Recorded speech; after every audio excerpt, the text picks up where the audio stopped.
Hey friends, just prepping for another adventure and we wanted to show you this Yeti cooler bag.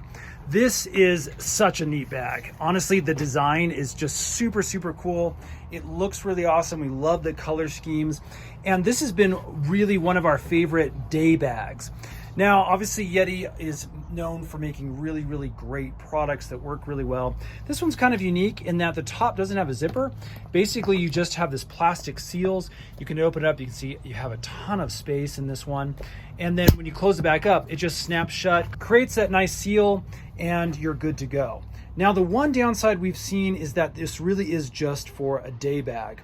More than a day, we typically see our ice blocks start to melt, and it doesn't necessarily keep things perfectly cold for long periods of time. But again, if you're looking for a larger family style day bag, this thing works amazing. We like it because it's manipulatable. We can stick it in between seats. You don't have the bulkiness of a big cooler. Definitely a huge thumbs up on this guy.